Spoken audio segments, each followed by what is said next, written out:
So when you get a loan, the bank is going to have to verify or qualify the home that you're buying against the amount of money that you're borrowing. And in that, they're going to order an appraisal. So I'm with Nick Pakulla, my recommended lender. He is going to explain the appraisal process. And I think you could probably get through FHA and VA in that you explain kind of the mini inspections that they do, as well as then conventional is kind of just it's just about value, right? Yeah. Any loan has minimum property requirements. So FHA and VA tend to be historically considered more strict from property condition. VA looking out for veterans. Things that are common that would come up on an appraisal might be stairs that don't have handrails, for example. VA requires handrails. That is chipping paint in older houses, that kind of stuff, right? So it's safety issue stuff. Right. It's generally stuff that you would want as well. VA and FHA being a little more strict. FHA has kind of gotten very similar to conventional, but in general, on all of conventional VA, FHA, the appraiser is looking at general square footage, general condition of the home, what upgrades have been done, and then looking at comps, the closest, most recent comps in that neighborhood.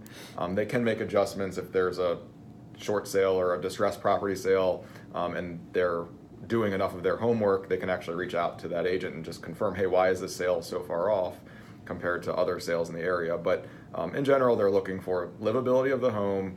Is it ready to move in?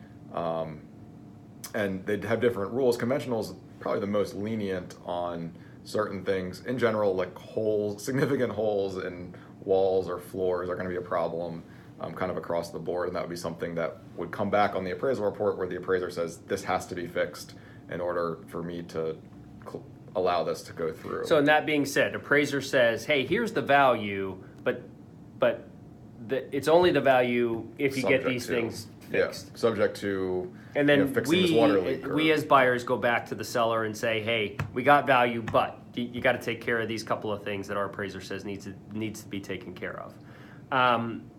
With the appraisal, the one thing that we talk about all the time, and maybe you don't know this or understand this, but I really don't believe it's the true value of the home. It is my belief is that the appraiser is out there to justify that the price is acceptable for the bank, because most of the time when we see appraised values come in, most of the time they're coming in right at the sales price, which is crazy. I mean, with all the homes that we're selling, not every single one is going to be worth exactly what it's being paid. So you got to understand that the appraiser is out there to just make sure that the bank is not overspending or overreaching on their investment. They're not necessarily saying, hey, this is what the home is worth. Sure, absolutely. Today. Yeah.